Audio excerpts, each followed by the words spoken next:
운동생리학 공부는 지금부터가 진짜입니다. 2강 에너지 대사와 운동인데요. 첫 번째 보실 내용은 에너지 대사의 개념과 대사작용이란 무엇인가 라는 겁니다. 인체가 신체 활동을 하기 위해서는 에너지가 필요하겠죠? 그런데 인체 내에서 에너지가 그냥 공짜로 생기는 건 아닙니다. 외부로부터 무엇인가 들어와서 그것이 에너지로 바뀌는 거예요. 즉, 에너지를 만들기 위해서는 무언가를 섭취해야 하는데 그때 섭취하는 것들을 에너지원이라고 합니다. 그 에너지원에는 대표적으로 세 가지가 있습니다. 세 가지가 있는데 하나는 탄수화물, 두 번째는 지방, 세 번째는 단백질입니다. 기억하셔야 되겠죠? 탄수화물, 지방, 단백질. 이런 에너지원은 음식물을 통해서 섭취가 됩니다. 그리고 그 음식물들은 소화라는 과정을 거쳐서 에너지원으로 분해가 되고요. 그 에너지원들이 또 분해가 되어서 에너지로 활용되게 됩니다. 자, 기억하셔야 될 내용은 에너지원은 탄수화물, 지방, 단백질이다. 그리고 그런 것들이 분해가 되어야 에너지로 쓰이게 되는데 두 번째, 빰빰. 지금부터 드리는 말씀도 반드시 기억하셔야 합니다. 근의 수축에 사용되는 직접적인 에너지는 ATP다라고요.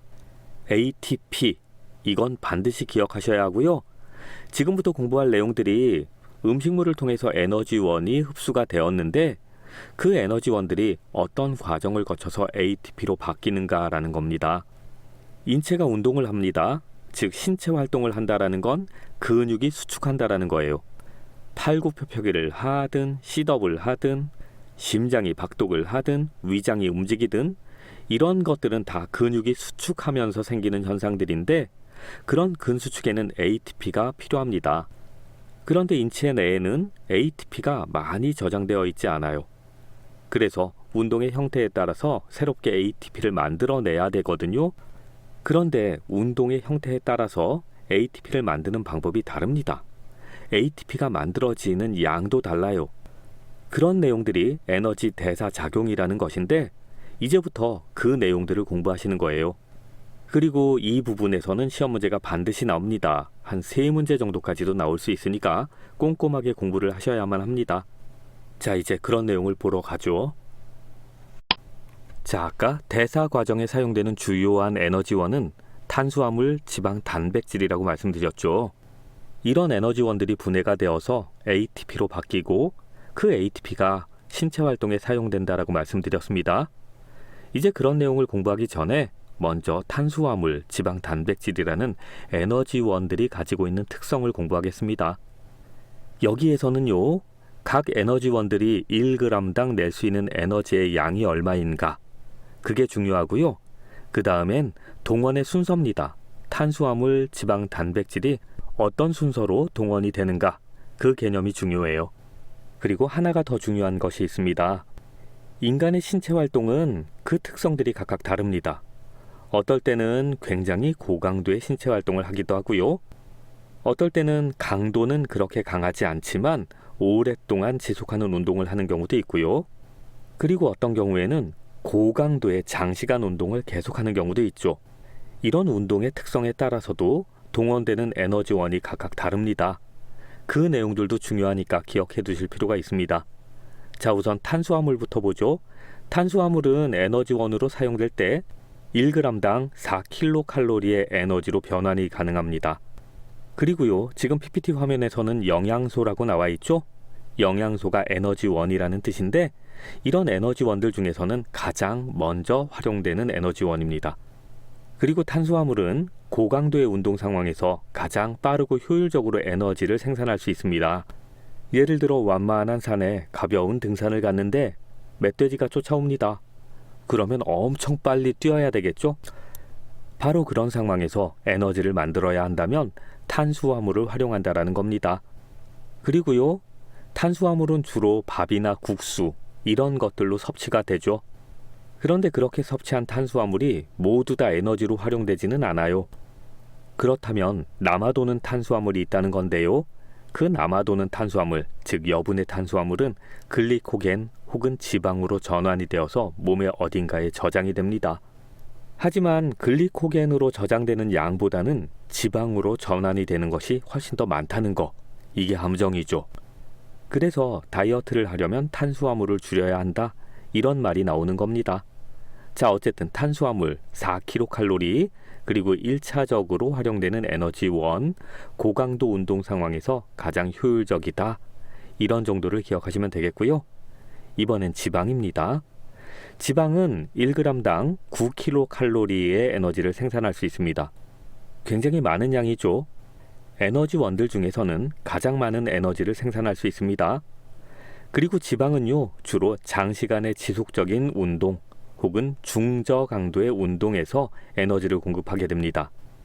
그래서 몸의 지방을 줄이기 위해서는 고강도의 운동을 하면 오히려 손해가 납니다. 숨이 약간 차고 땀이 촉촉하게 나는 정도의 속도로 걸을 때 지방이 소진된다고 하네요. 그리고 휴식 상태에서 총 에너지 중 70%를 제공한다고 되어 있는데 이건 의미 없는 말입니다. 휴식을 하면 지방이 소진되나 봐? 이렇게 생각하실까 봐 이런 말씀을 드리는데 휴식 상태에서는 에너지가 거의 소진되지 않습니다. 그런데 숨을 쉬거나 아니면 소화를 하는데 분명히 에너지가 필요할 거 아닙니까? 그런데 사용되는 에너지의 70% 정도를 제공한다는 것뿐입니다. 쉬면 살 빠지나 봐 이렇게 생각하지 마시라고요. 그 다음에 인체에 저장된 에너지의 양이 탄수화물의 저장량보다 훨씬 많다라는 것. 탄수화물은 섭취해도 바로 에너지원으로 활용되잖아요. 그리고 남아도는 탄수화물은 지방이나 글리코겐으로 전환된다라고 했죠. 그러니까 당연히 지방이 훨씬 더 많이 축적되어 있는 거죠. 그 다음에 단백질. 단백질은 몸의 주요 구성 성분이 됩니다. 단백질은 1g당 에너지로 변환되는 양이 탄수화물과 동일합니다. 4kcal예요. 그리고 탄수화물이 에너지원으로 활용될 때가 있는데 고강도의 장시간 운동 시에 에너지가 부족하면 그때 단백질을 에너지원으로 활용합니다. 그래서 마라토너들이 훈련을 많이 하고 나면 살이 쪽 빠져 있죠. 단백질까지 에너지원으로 활용했을 테니까요. 그리고 장기간 굶었을 때도 단백질을 에너지원으로 활용합니다. 그런 점에서 다이어트를 위해서 무작정 굶는 건 좋지 않을 수도 있습니다. 왜냐하면 체내에 단백질이 소진될 수 있거든요. 뒤에서 나올 내용인데 몸의 근육이 어느 정도 있어야 기초 대사량이 높습니다. 그리고 몸의 근육은 단백질로 구성됩니다. 그리고 하나 더, 기초 대사량이 높아야 평상시에 가만히 있는 동안에도 에너지가 소모되는 양이 많습니다. 그런데 굶었어. 그러면 단백질이 몸에서 사라져. 당연히 근육의 양이 줄어. 그렇게 되면 기초 대사량이 낮아지기 때문에 다이어트에 오히려 해롭게 된다는 거죠. 자, 이런 건 상식이고요. 어쨌든 운동 중의 에너지원으로서의 사용은 전체 에너지원의 1~2% 정도, 아주 미약한 정도다라는 겁니다. 자, 여기까지가 에너지원들에 대한 설명이었습니다. 정리해보죠.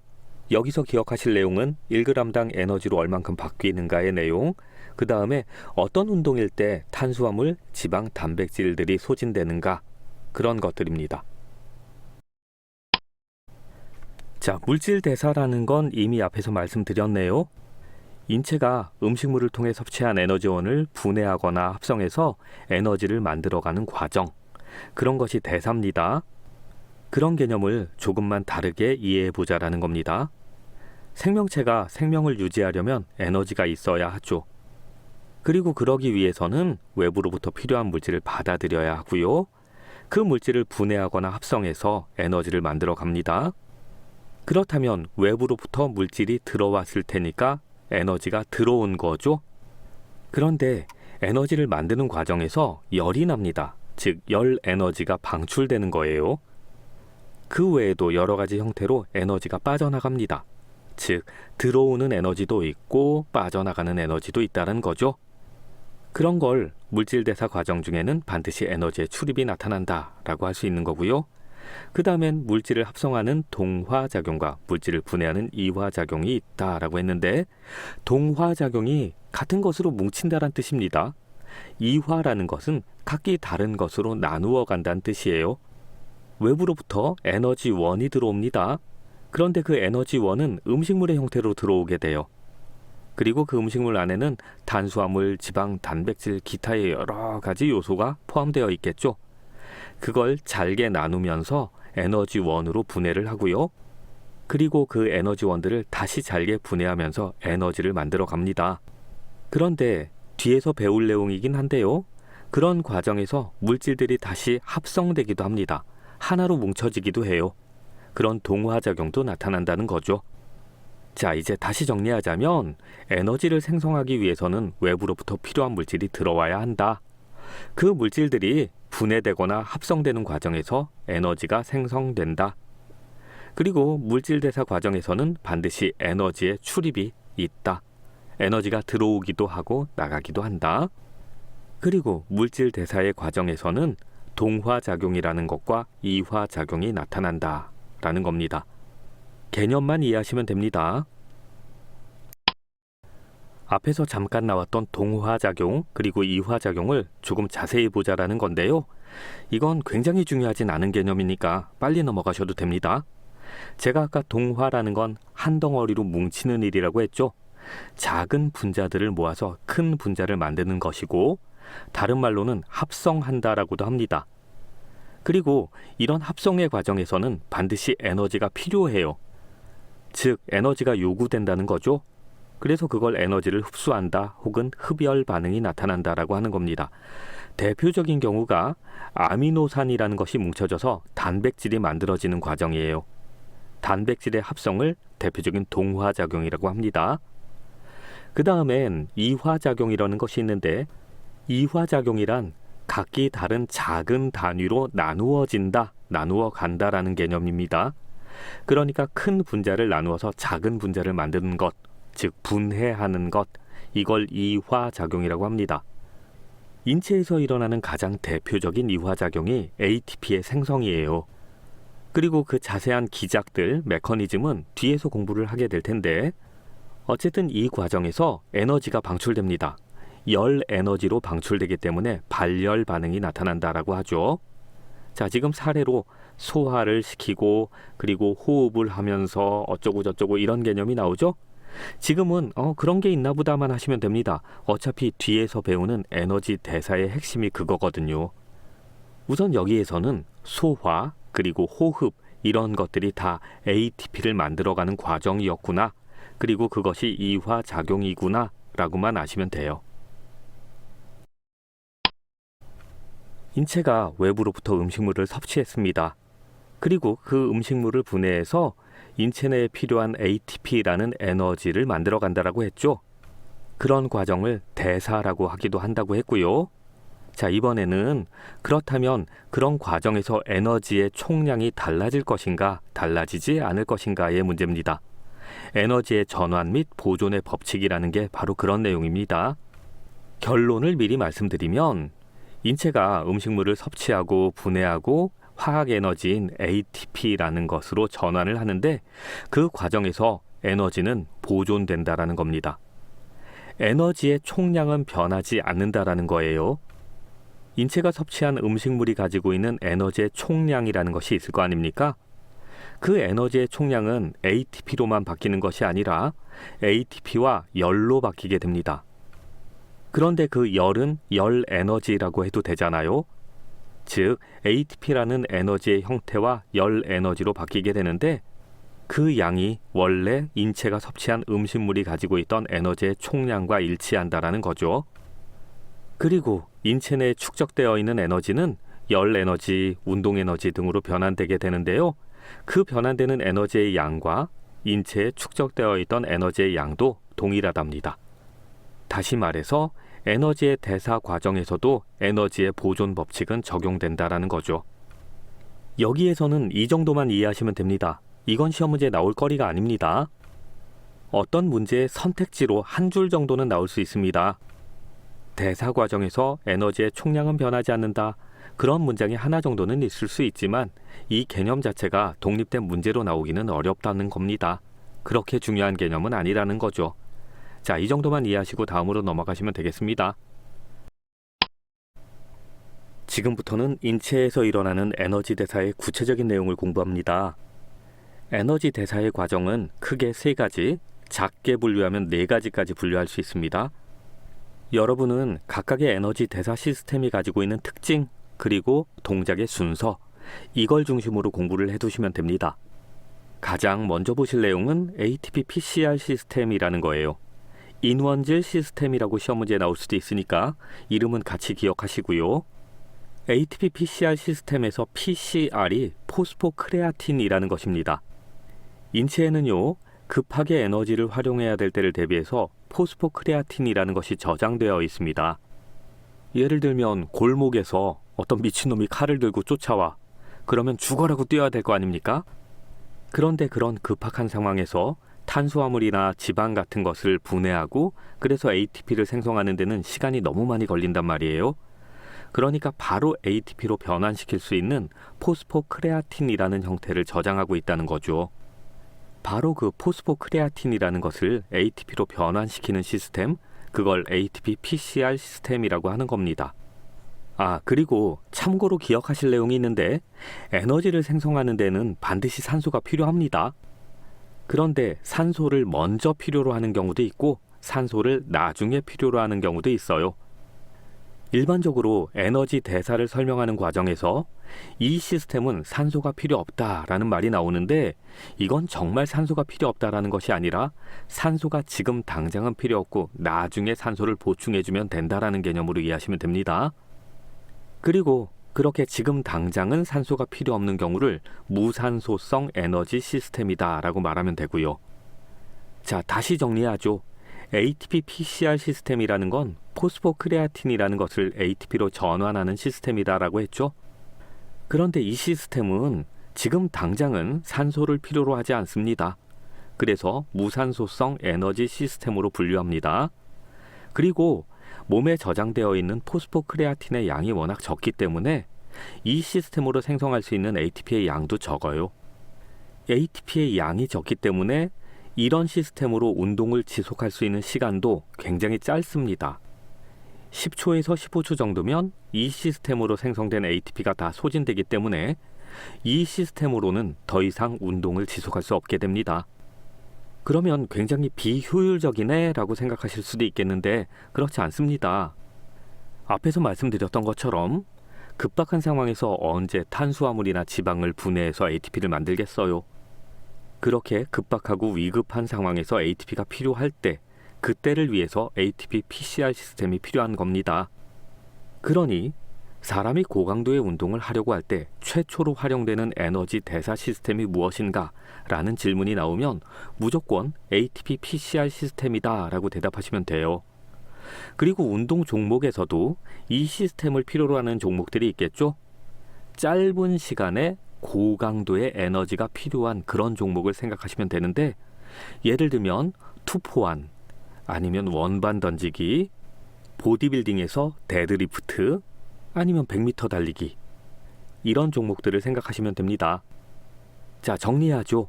ATP PCR 시스템, 급작스럽게 고강도의 운동을 해야 될 때 가장 먼저 동원되는 에너지 대사 시스템이다. 이 시스템으로 생성된 ATP로 운동을 지속할 수 있는 시간은 극히 짧아서 10초에서 15초 정도밖에 안 된다. 포스포크레아틴을 ATP로 전환하는 데는 산소가 필요 없기 때문에 무산소성 에너지 시스템으로 분류를 한다. 자, 그런데 여기서 잠깐요. 포스포크레아틴이라는 것이 소진되었습니다. 그러면 인체는 그것을 다시 보충해야 되겠죠? 그 과정에서는 산소가 필요합니다. 자, 그리고 다시 운동 종목 중에서 ATP PCR 시스템을 필요로 하는 종목들이 있는데 짧은 시간에 고강도 운동을 해야 되는 종목들이다. 자, 여기까지는 기억하실 수 있겠죠? 두 번째는요, 해당 과정 시스템이라는 것과 젖산 시스템입니다. 이 두 개의 과정은 구분을 하는 것이 원칙이지만 우리가 도전하고 있는 스포츠 지도자 시험에서는 굳이 구분해서 시험 문제가 나오지 않습니다. 그러니까 한 덩어리로 묶어서 이해를 하시면 되겠어요. 자, 먼저 해당 과정이라고 되어 있습니다. 해당이라는 말은 당을 분해한다라는 거예요. 우리가 섭취한 음식물 중에는 탄수화물이 들어 있습니다. 그 탄수화물은 포도당으로, 그 포도당은 다시 피루부산으로 분해가 돼요. 그럴 때 포도당을 피루부산의 형태로 분해하는 과정까지를 해당 과정이라고 합니다. 당을 분해한다라고요. 그리고 그렇게 생성된 피루부산이 젖산으로 전환되는 과정에서 ATP가 생성됩니다. 그런데 이 과정도 지금 당장은 산소를 필요로 하지 않습니다. 그런 점에서 무산소성 시스템이라고 분류를 하고요. 이 과정도 많은 양의 ATP를 생성하지는 못해요. 생성되는 ATP의 양도 궁금하시겠군요. 그런 내용은 나중에 표로 그려서 각각의 시스템이 몇 개의 ATP를 생성할 수 있는가, 그런 내용을 따로 설명을 드릴 테니까 여기서는 우선 많은 양의 ATP는 생성하지 못한다까지만 기억하시면 되겠습니다. 그리고 이 해당 과정과 젖산 시스템을 통해서 운동을 지속할 수 있는 시간도 그렇게 길지는 않습니다. 지속 시간이 30에서 60초 정도라고 하네요. 게다가 이 시스템이 치명적인 약점이 있습니다. 그건 ATP 생성의 부산물로 젖산이 발생한다라는 겁니다. 그 젖산은 입으로 들어가서 맛있게 먹으면 유산균인데 근육에 축적이 되면 통증을 유발합니다. 운동을 안 하던 사람이 갑자기 운동을 하고 나서 근육에 알이 뱄다라는 말을 하죠. 그 현상이 근육 안에 젖산이 축적된 겁니다. 자, 정리하자면 해당 과정 시스템과 젖산 시스템은요, 지속 시간이 워낙 짧습니다. 왜냐하면 ATP의 생산량이 적어요. 게다가 부산물로 젖산이 근육 안에 축적되기 때문에 이 시스템으로 운동을 오래 지속하는 것은 불가능합니다. 그리고 이 시스템은 포도당을 피루부산으로, 그 다음에 피루부산을 젖산으로 전환하면서 ATP를 생성한다. 여기까지 기억하시고, 그 다음에는 이런 시스템을 요구하는 운동 종목이 무엇일까라는 개념인데요. 30에서 60초 정도를 지속하는 고강도의 운동이 뭐가 있을까요? 200m나 400m 달리기 정도를 생각하시면 되겠습니다. PPT에는 100m 달리기라고도 되어 있는데요. 전문 선수들 같은 경우에는 100m 달리기에서는 해당 과정 시스템이나 젖산 시스템을 활용하지는 않습니다. 그런 선수들은 100m 달리기가 10초 정도에 끝납니다. 그러니 굳이 해당 과정 시스템이나 젖산 시스템을 활용할 필요 없이 ATP PCR 시스템만으로도 충분히 에너지를 공급할 수 있어요. 그러니까 지금 화면에 100m 달리기에서 400m 달리기라고 되어 있는 건요, 일반인의 경우라고 생각하시면 될 것 같습니다. 자, 정리하죠. ATP PCR 시스템을 활용을 했습니다. 그런데 그 시스템으로 충분한 ATP를 공급하지 못해요. 그러면 바로 해당 과정 시스템 그리고 젖산 시스템이 가동을 합니다. 그리고 이 시스템은 포도당을 피루부산으로, 다시 피루부산을 젖산으로 전환하는 과정에서 ATP를 생성합니다. 이 과정도 역시 산소는 필요 없고 ATP의 생성량은 적습니다. 그리고 부산물로 젖산이 나온다까지 기억하시면 되겠네요. 자, 갑자기 퀴즈. 그러면 해당 과정 시스템하고 젖산 시스템은 부산물로 젖산이 축적된다면서요. 그리고 한정된 ATP를 생산하게 됩니다. 그런데도 우리가 운동을 계속 해야 되면 어떻게 될까요? 하고 싶어도 운동을 못하게 되죠. 왜냐하면 ATP는 고갈되었고, 그리고 너무 몸이 아플 테니까. 그래서 그런 경우에는 무조건 쉬거나 아니면 운동의 강도를 낮추어야만 합니다. 해당 과정 시스템이나 젖산 시스템으로는 운동을 지속할 수 있는 시간이 짧습니다. 그 이유는 바로 앞에서 2번이나 말씀을 드렸죠. 그러면 이제 운동을 중단하거나 아니면 운동의 강도를 낮추어야 한다라고 했고요. 자, 이제 운동의 강도를 낮추어서 운동을 지속하고 싶습니다. 그럴 때 활용되는 에너지 대사 시스템이 무엇일까요? 그게 바로 유산소 시스템이라는 겁니다. 유산소 시스템은 2가지로 구분할 수 있습니다. 하나는 TCA 회로, 또 하나는 전자 전달계라는 거예요. 이 2개의 시스템은 산소를 필요로 한다라는 점에서 유산소성 시스템으로 분류를 합니다. 그 중에서 우선 TCA 회로라는 것을 먼저 보겠습니다. TCA 회로는 피루부산을 이산화탄소로 분해하면서 ATP를 생성합니다. 그런데 TCA 회로로 생성할 수 있는 ATP의 양도 많지는 않아요. 그럼에도 불구하고 TCA 회로는 굉장히 중요합니다. 어떤 점에서 중요하냐면 이 뒤에서 공부할 전자 전달계라는 것이 있는데, 이 전자 전달계는 NADH2, FADH2 이런 물질들을 필요로 합니다. 그런 물질들, 효소라고 해도 되는데요. 어쨌든 그런 물질에 포함된 에너지를 이용하면서 ATP를 생산하는 시스템이 전자전달계인데 이 전자전달계에서는 굉장히 많은 ATP가 생성된단 말이에요. 그리고 그런 전자전달계에는 반드시 NADH2, FADH2가 필요한데 그런 물질들을 TCA 회로에서 만들어내게 됩니다. 얘기가 조금 복잡한데요. 간단하게 정리하면 TCA 회로는 피루부산을 이산화탄소로 분해하면서 소량의 ATP를 생산하고 더불어 NADH2, FADH2도 생성한다. 그리고 그렇게 생성된 NADH2, FADH2를 이용해서 전자전달계라는 곳에서 ATP를 굉장히 많이 생산할 수 있다. 이렇게 이해를 하시면 되겠습니다. 자, 그런데 이 두 과정은 산소를 요구합니다. 그런 점에서 유산소성 시스템이라고 했죠. 그리고 굉장히 많은 에너지를 생성할 수 있습니다. 중등 강도의 운동 강도만 유지할 수 있다면 무한정의 ATP가 생성이 가능하다라고 하네요. 그리고 이 시스템이 일어나는 장소가 중요합니다. 미토콘드리아예요. 이건 시험 문제 나올 수 있습니다. 미토콘드리아. 세포 안에 있는 소기관인 미토콘드리아. 이곳에서 일어난다라고 기억하시면 되고요. 그리고 이 시스템은 부산물에 의한 피로는 거의 없습니다. 부산물에 의한 피로가 없다라고 말씀드렸어요. 단 어떤 에너지 시스템이건 간에 혈액을 산성화시키게 되는데 혈액이 산성화되면 피로가 발생합니다.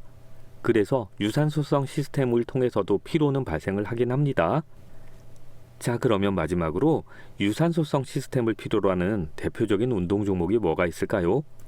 대표적인 종목은 1500m 달리기 아니면 마라톤 같은 것들입니다. 자, 그러면 지금까지 공부했던 내용을 정리할 겸 운동의 단계에 따른 에너지의 공급이라는 걸 공부해 보겠습니다. 우선 안정시의 에너지 시스템이라고 되어 있습니다. 가벼운 일상적인 활동을 할 때를 생각하시면 되겠습니다. 실내에서 가볍게 걸어 다니는 정도요?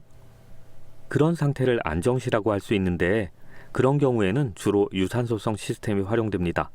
그리고 이럴 때 활용되는 에너지원은 3분의 2가 지방입니다. 그리고 3분의 1이 탄수화물. 아, 그래서 집에만 있어도 밥이 자꾸 먹고 싶은 거군요. 자, 어쨌든 그렇게 안정시에는 에너지원이 주로 지방입니다. 그리고 이제 단시간에 격렬한 운동을 하게 될 경우에 그런 경우에는 몸에 저장되어 있던 포스포크레아틴을 ATP로 전환한다라고 했죠. 그런 시스템이 뭐였습니까? 네, 그렇습니다. ATP PCR 시스템. 그런데 이 시스템으로는 운동을 오래 지속할 수 없고요. 왜냐하면 ATP의 양이 많다 적다? 적다. 그래서 그 이후에는 젖산 시스템을 활용하게 된다. 이때 주로 활용되는 에너지원은 대부분 탄수화물이다. 지방은 거의 소진되지 않는다라는 겁니다.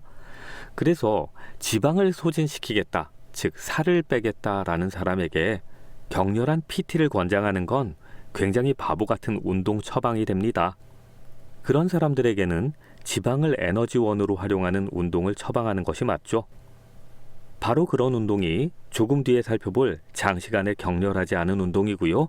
지금은 우리는 단시간에 격렬한 운동을 보고 있으니까 이걸 마무리하죠. 단시간에 격렬한 운동은 ATP PCR 시스템으로 ATP를 공급받죠. 그런데 그 시스템이 가지고 있는 약점이 있죠. 생성되는 ATP의 양이 많지 않다. 그리고 젖산이 축적되고 혈액이 산성화된다라는 겁니다. ATP PCR 시스템으로는 운동을 오래 지속할 수 없습니다. 그래서 운동의 강도를 낮추어야 한다라고 했죠. 자, 이제 장시간에 격렬하지 않은 운동이라는 것인데 이게 바로 운동의 강도를 낮춘 상태를 말합니다. 이 경우에는 주로 유산소성 시스템으로부터 에너지를 공급받습니다. TCA 회로 그리고 전자전달계라는 것이 있었죠. 이런 시스템으로 에너지를 공급받을 때는 거의 피로를 느끼지 않습니다. 그리고 거의 무제한의 ATP를 공급받을 수 있다고 했습니다. 그런데 사람이 살다 보면 장시간 동안 격렬한 운동을 지속해야 될 때가 있습니다. 남자들 같은 경우에 군대 갔을 때 그리고 시합을 앞두고 훈련하고 있을 때 이런 경우인데요. 이런 경우에는 다시 무산소성 시스템으로부터 에너지를 공급받게 됩니다. 그리고 그 결과 젖산의 축적량이 증가하고 체액이 산성화되면서 엄청난 피로를 느끼게 되죠. 운동의 강도를 낮추어서 장시간 운동하면 거의 피로를 느끼지 않는다. 유산소성 시스템은 거의 피로를 야기하지 않는다라고 했지만 사실은 모든 장기간의 운동은 피로를 야기합니다. 특히 유산소성 시스템에서는 왜 피로가 발생하는가 하면요. 간과 근육에 글리코겐이 고갈됩니다. 그래서 에너지원이 소진되는 거죠. 그 결과 피로를 느끼게 되는 건데 그런 점에 초점을 두어서 광고를 한 게 하나 있죠. 간 때문이야, 간 때문이야, 피로는 간 때문이야. 제가 기본편에서도 이건 말씀드렸었는데 그 광고의 내용이 바로 그겁니다. 간 때문에 피로하다. 간에 무엇 때문에 필요하다? 간에 글리코겐이 고갈되었기 때문에 필요하다라고요. 지금 보시는 PPT의 내용도 그동안의 내용을 정리하는 겁니다. 운동 시간에 따른 ATP의 생성이라고 되어 있지만 여러분들은 공부하실 때 운동 시간에 따른 ATP 생성 기작, ATP 생성 메커니즘 이렇게 생각을 하시면 될 것 같아요. 가장 먼저 작동하는 시스템이 ATP PCR 시스템이죠. 그 다음엔 해당 과정, 젖산 시스템, 그리고 유산소 시스템. 그러면 그 유산소 시스템을 두 개로 나누면 어떻게 되죠? TCA 회로와 전자 전달계. 맞죠? 자, 그렇게까지 기억을 하시는 게 좋겠습니다. 지금 보시는 그림은 금방 공부했던 ATP PCR 시스템, 그 다음에 해당 과정과 젖산 시스템, 그 다음에 유산소 시스템, 이런 에너지 대사 시스템이 작동하는 순서들이 있었지 않습니까? 그걸 그래프로 공부해 보는 겁니다. 그래프에서 세로축은 ATP의 공급류를 말하고요. 그리고 가로축은 운동 시간입니다. 운동 초기에는 ATP PCR 시스템이 ATP의 공급량의 대부분을 제공하고 있군요. 대부분이란 말도 필요 없습니다. 거의 전부를 제공하고 있습니다. 그런데 ATP PCR 시스템으로 공급되고 있는 ATP의 양이 운동 시간이 길어질수록 급격하게 낮아지고 있습니다. 그리고 그 대신 젖산 시스템을 통해서 공급되는 ATP의 양이 급격하게 늘어나고 있습니다. 하지만 그렇게 급격하게 늘어났던 ATP의 공급량이 다시 급격하게 줄어들고 있네요.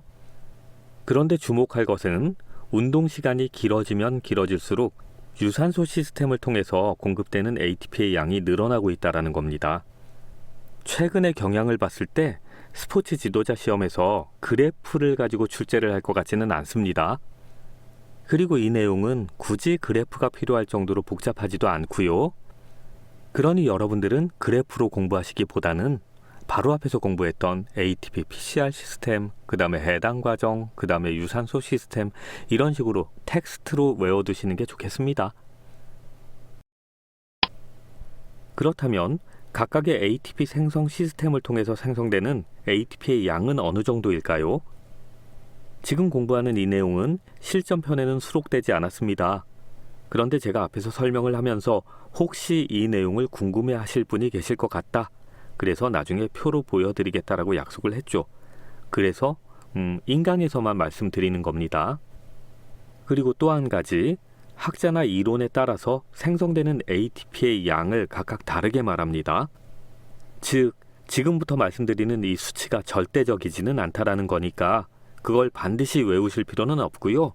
대략 그 정도의 ATP가 생성되겠군, 되는구나 이렇게만 기억하시면 됩니다. 자, 다시 해당 과정을 통해서는 약 5개 정도의 ATP가 생성됩니다. 그리고 유산소 시스템 중에서 TCA 회로라는 것이 있었죠. 그걸 다른 말로는 크랩스 사이클이라고 하는데 그 TCA 회로에서 2개 정도가 생성이 돼요. 그러니까 유산소 시스템 중에서 TCA 회로에서는 그렇게 많은 ATP가 생성되지는 않습니다. 그런데 전자 전달계에서 굉장히 많은 ATP가 생성됩니다. NADH2를 통해서 약 30개, FADH2를 통해서 약 4개, 합쳐서 최대 34개 정도의 ATP까지가 생성이 된다는 겁니다. 굉장히 많죠? 자, 여러분들은 이 수치는 구체적으로 기억하실 필요는 없고 대략 그 정도의 ATP가 생성된다. 전자전달계 안에서 굉장히 많은 ATP가 생성이 되는구나. 이렇게 이해하시면 됩니다. 자, 그렇다면 인체가 에너지를 얼만큼 사용했는지 측정하는 방법은 없을까요? 그런 방법이 있는데 그걸 에너지 사용의 측정이라고 합니다. 측정의 방법에는 두 가지가 있는데 하나는 직접 측정, 두 번째는 간접 측정이라는 것이에요. 우선 직접 측정부터 보시죠. 그런데 직접 측정이나 간접 측정이나 에너지를 얼만큼 사용했는지를 측정하기 위해서 기구를 사용합니다. 또 한 가지는 사용된 에너지를 정확하게 직접 측정한다는 것 자체는 불가능합니다. 왜냐하면 에너지 자체를 측정하는 것이 그렇게 쉬운 일은 아닙니다. 그래서 그 에너지가 다른 형태로 변환했을 때 그것을 측정하는 방법은 있긴 합니다. 예를 들면 열로 바뀌었을 때 아니면 운동으로 바뀌었을 때 이런 경우죠.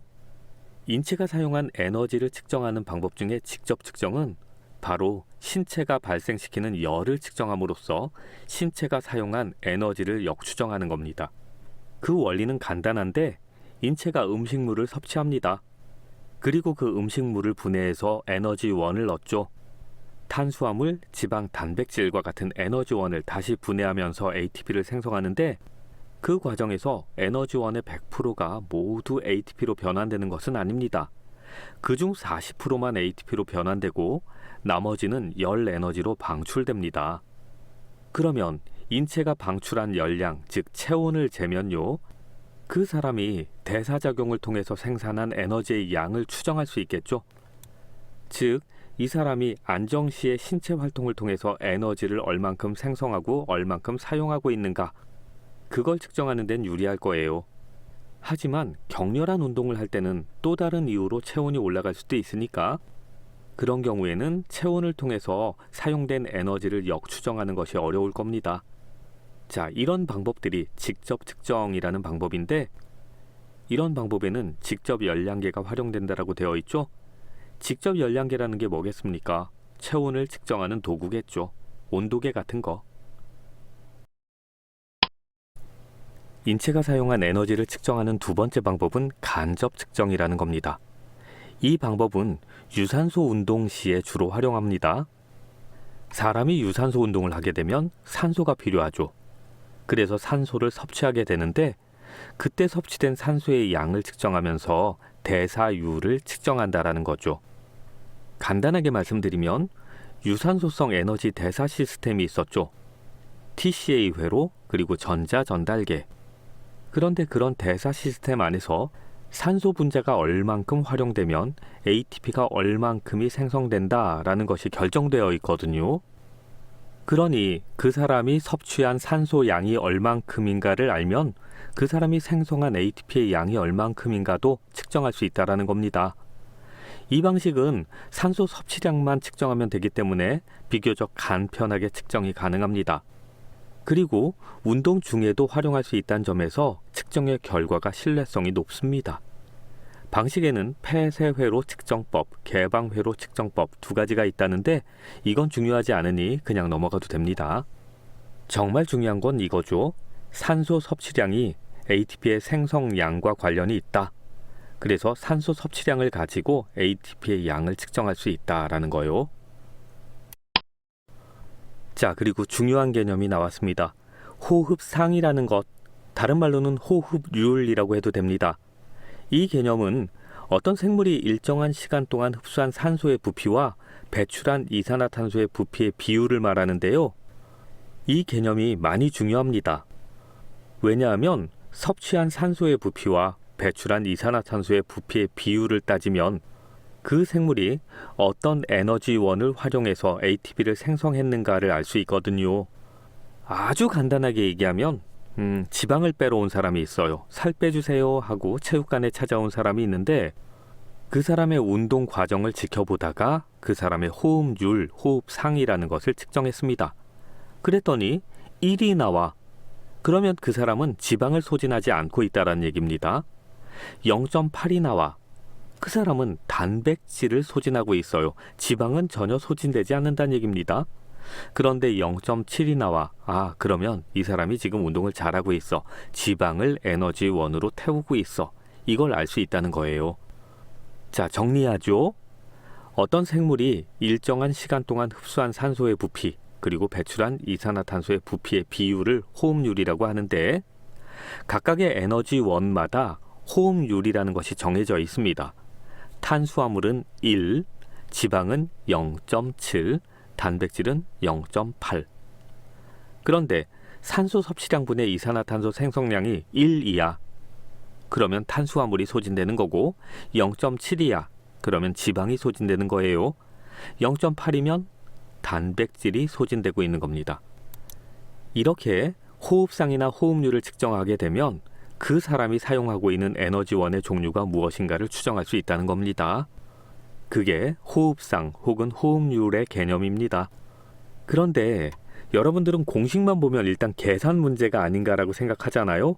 그런데 계산 문제 아니고요. 이것만 외우시면 됩니다. 1은 뭐야? 0.7은 뭐야? 0.8은 뭐야?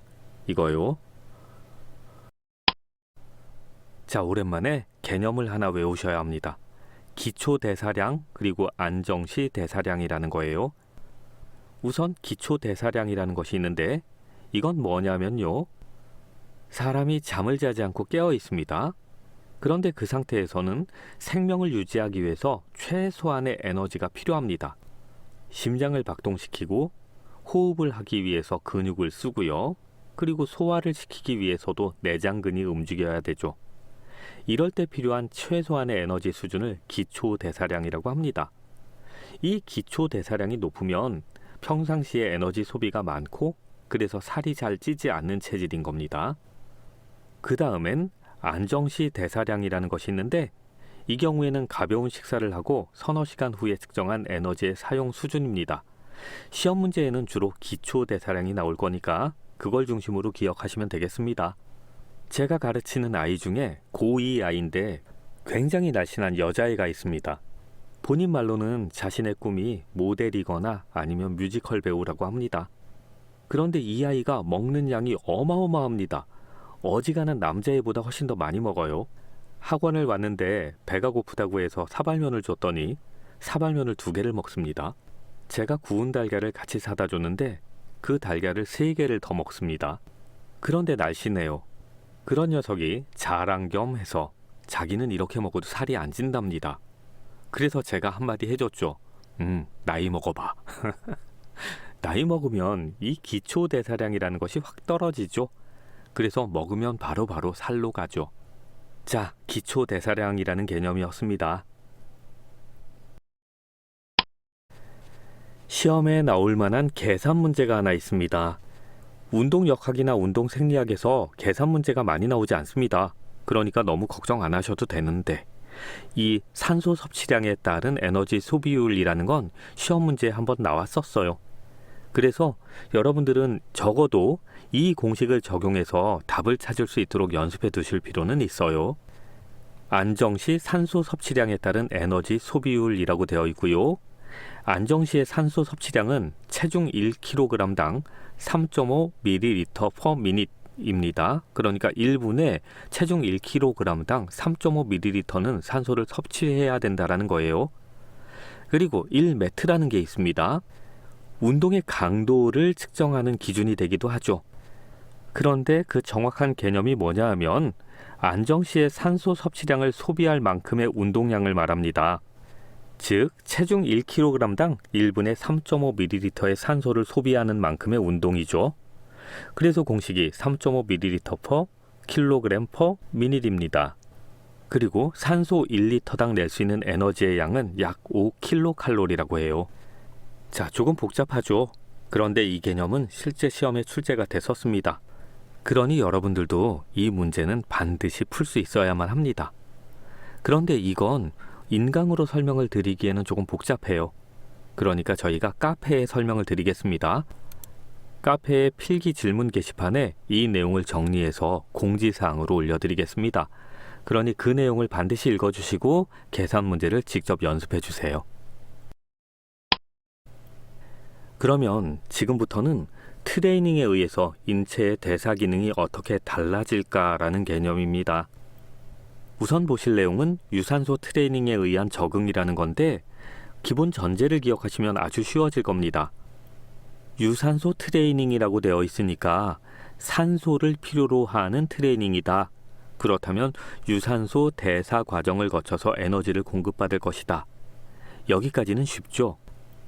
이걸 간단하게 압축하면 유산소 트레이닝에 의해서는 유산소 대사 기능이 발달할 것이다 라는 거고요. 이제 그런 전제를 가지고 이 내용을 공부하시면 굳이 외우려고 하지 않아도 기억이 쉬울 겁니다. 자, 그러면 유산소 트레이닝에 의해서 인체에는 어떤 적응이 나타날 것인가? 첫 번째, 심폐조직의 유산소 능력이 향상된다라고 되어 있습니다. 심폐조직이라면 심장과 허파 조직을 말합니다. 이런 곳에서 유산소 능력이 향상된다는 건 첫 번째, 산소를 섭취하고 산소를 운반하는 능력이 강화되는 것을 의미합니다. 두 번째는 최대 산소 섭취량이 증가합니다. 그러니까 한꺼번에 산소를 섭취할 수 있는 최대 양이 증가한다는 건데, 그런데 이상한 게 있습니다. 최대하 운동 시에는 최대의 산소 섭취량이 오히려 감소한답니다. 왜 최대 산소 섭취량이 감소할까요? 그건 인체가 산소를 활용하는 효율성이 높아지기 때문에 산소를 최대로 섭취하지 않아도 운동이 가능해지기 때문입니다. 그 다음엔 심장의 1회 박출량이 증가한답니다. 심장의 박출량이 증가한다는 건 심장이 내뿜을 수 있는 혈액의 양이 증가한다는 말입니다. 그러면 혈액의 기능이 뭐냐면 산소와 기타 영양소의 운반이거든요. 그 중에서 지금은 산소가 상관이 있겠죠. 자, 운반되는 산소의 양이 증가한다는 겁니다. 그리고 최대하 운동 중에 심박수가 감소합니다.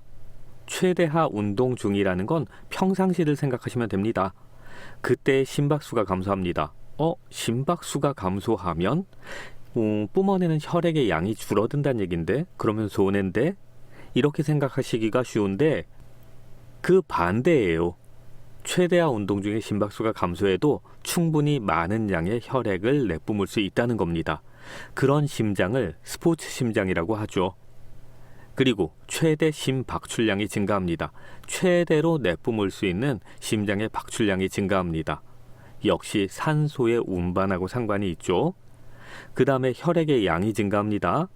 혈액 안에는 헤모글로빈이 있어요. 헤모글로빈은 어떤 역할을 하냐면 산소와 결합해서 그 산소를 인체의 조직까지 운반하는 역할을 합니다. 그러면 헤모글로빈이 증가했다는 건 그렇게 운반되는 산소의 양이 증가한다는 얘기죠. 결국 정리하자면 유산소 트레이닝을 통해서 유산소 대사 과정이 필요로 하는 산소의 공급이 원활해진다라는 거겠네요. 이번에는 근육 조직에는 유산소 트레이닝에 의해서 어떤 적응이 나타날 것인가의 문제입니다. 근육 조직에는 지근섬유와 속근섬유라는 것이 있습니다. 나중에 공부할 내용인데 그 중에 지근섬유가 유산소 운동과 관련이 있는 섬유입니다. 그리고 속근섬유라는 것도 있는데 속근섬유는 무산소 트레이닝과 관련이 있는 섬유예요. 그런데 그 속근섬유는 다시 두 가지로 나눕니다. FTA, FTB. 그런데 그 중에 FTA 섬유는 지근섬유의 속성을 일부 가지고 있어요. 즉, 산소를 필요로 하는 근섬유라는 거죠. 자, 그렇다면 유산소 트레이닝에 의해서 적응이 일어났습니다. 근육 조직에 변화가 생길 텐데 당연히 지근섬유가 커지겠죠. 그리고 FTA 섬유의 비율도 일부 증가할 겁니다. 왜냐하면 그 두 개의 섬유가 유산소 대사 과정으로부터 에너지를 공급받으니까. 자, 그 다음에 근섬유를 둘러싼 모세혈관의 밀도가 증가합니다. 모세혈관이라고 되어 있죠. 혈관에는 혈액이 흐릅니다. 혈액의 중요한 기능 중에 하나가 산소의 공급이에요. 그렇다면 당연히 유산소 트레이닝을 통해서 적응이 일어나면 혈관의 밀도가 증가해서 산소의 공급이 원활해질 거라는 겁니다. 그리고 미토콘드리아와 미오글로빈, 마이오글로빈이라고 해도 됩니다. 그것의 수가 증가합니다. 우선 미토콘드리아는 유산소 대사 과정이 일어나는 장소였죠. 당연히 그러면 그것이 발달하는 건 맞는데 마이오글로빈은 뭘까요? 이건 근육 안에 산소를 일부 저장해 놓는 역할을 합니다. 헤모글로빈이라는 건 기억나시죠? 헤모글로빈은 혈액 속에 있으면서 산소와 결합하고 산소를 운반합니다. 반면에 미오글로빈 혹은 마이오글로빈은 근육 안에 있습니다. 그리고 근육 안에서 산소와 결합해서 산소를 저장해 두는 역할을 하죠. 동물의 근육을 잘라보면 어떤 근육은 빨간색이 강하고 어떤 근육은 하얀색이 강합니다. 그 중에 빨간색의 근육은 마이오글로빈이 많이 들어있기 때문에 빨간 거랍니다. 즉, 유산소 트레이닝을 통해서 발달하는 근육이겠죠. 그 다음엔 산화적 인산화에 관여하는 효소가 증가합니다. 네, 유산소 대사 과정에 관여하는 효소가 증가한다 라고 생각하시면 됩니다. 그 다음에 젖산 역치가 늦게 발생한답니다. 젖산 역치라는 개념이 나왔군요. 앞에서 공부할 때 무산소 운동을 계속하게 되면 젖산이 근육에 축적된다. 그래서 고통과 피로를 유발한다라는 내용이 있었죠. 그리고 그런 이유로 무산소 트레이닝을 지속할 수 있는 시간이 제한이 있다라는 개념도 했었습니다. 젖산 역치라는 건 더 이상 인체가 그 젖산이 쌓이는 정도를 감당하지 못하는 시점을 말합니다. 그런데 유산소 트레이닝을 하게 되면 혈관과 혈액이 증가하게 됩니다. 그리고 근육에 쌓여있는 젖산은 간으로 이동되어서 제거돼야 되는데 유산소 트레이닝을 통해서 혈관과 혈액이 발달하기 때문에 근육에 쌓여있는 젖산이 빠르게 간으로 이동되어서 제거될 수 있게 되는 겁니다. 정리하자면 혈관과 혈액이 발달하게 되고 그래서 근육에 쌓여있는 젖산도 빨리빨리 제거될 수 있고 그러므로 근육 안에 젖산이 많이 축적되지 않기 때문에 젖산 역치가 늦게 온다라는 거죠. 자, 그렇다면 그 결과가 뭐겠습니까? 운동을 더 오래오래 할 수 있다라는 거겠죠? 운동의 지속 시간이 증가하게 됩니다. 자, 여기까지가 유산소 트레이닝에 의해서 근육 조직에 발생하는 적응 현상이었습니다. 유산소 트레이닝에 의한 적응 마지막 단계입니다. 기타의 적응이라고 되어 있죠. 이 개념은 살을 빼시는 분들에게는 희소식이네요. 유산소 트레이닝을 하게 되면 지방의 사용량이 증가하고요. 글리코겐의 소모가 줄어든답니다. 글리코겐은 인체가 탄수화물을 섭취했을 때요. 그 탄수화물을 포도당으로 전환시켜서 에너지로 사용하죠. 그런데 모든 탄수화물이 다 소진되는 건 아니고 남은 탄수화물은 몸에 축적된다라고 말씀드렸었습니다. 그렇게 축적되는 형태가 두 가지가 있어요. 하나는 글리코겐, 하나는 지방. 그 중에서도 글리코겐은 비교적 단기간 저장이 되고 단기간에 사용이 됩니다. 문제는 지방이죠. 지방으로 축적이 되고 나면 그놈의 지방이 잘 사라지지가 않잖아요. 그래서 살이 자꾸 찌는 거고. 그런데 유산소 트레이닝의 결과 글리코겐이 아니라 지방의 사용이 증가된다라는 겁니다. 그래서 좋은 소식이다라고 말씀드렸던 거예요. 이번엔 무산소 트레이닝에 의한 적응이라는 것입니다. 유산소 트레이닝이 유산소 대사 기능을 발달시키는 것과 마찬가지로 무산소 트레이닝도 무산소 대사 기능을 발달시킬 겁니다. 무산소 대사 기능은 ATP-PCR 시스템, 해당 과정, 그리고 젖산 시스템 이런 것들이었죠. 그리고 그런 대사 과정들은 짧은 시간에 고강도의 폭발적인 힘을 발휘해야 되는 그런 운동 종목에 에너지를 공급했습니다. 바로 그런 운동 종목에 필요한 근육이 있는데 그 근육을 속근섬유라고 합니다. 그러니 정리하자면 무산소 트레이닝의 결과 속근섬유가 비대해질 것이다, 발달해질 것이다 라는 건 너무 쉬운 내용이죠. 그리고 피로에 견디는 능력도 향상됩니다. 즉, 젖산 역치를 버티는 힘도 강해진다라는 겁니다. 무산소 트레이닝에 의해서는 다른 종류의 적응 현상도 나타납니다. 첫 번째는 ATP-PCR 시스템 그리고 해당 과정 시스템에 관련된 효소가 활성화된다라는 겁니다. 간단하게 얘기하면 무산소 에너지 대사 시스템이 활성화된다라는 거죠. 그리고 더 나아가서 ATP와 PCR의 저장량이 증가됩니다. 급작스럽게 힘을 발휘해야 될 때를 대비해서 몸에는 언제나 포스포크레아틴이라는 것이 저장되어 있다라고 말씀드렸죠. 그리고 그것을 ATP로 전환하면서 에너지를 생산하는 시스템이 ATP PCR 시스템이라고 했고요. 그렇다면 ATP와 PCR의 저장량이 증가했다라는 건 고강도의 갑작스런 운동을 할 때 에너지의 공급이 원활해진다라는 뜻이 되기도 하잖아요. 그리고 유산소 시스템의 산화적 인산화 능력 향상에도 도움이 된다. 산화적 인산화 능력 이건 모르셔도 됩니다. 그냥 유산소 시스템에도 도움이 된다라고 외우시면 돼요. 그렇다면 무산소 트레이닝이 어떻게 유산소 시스템에도 도움을 줄까요?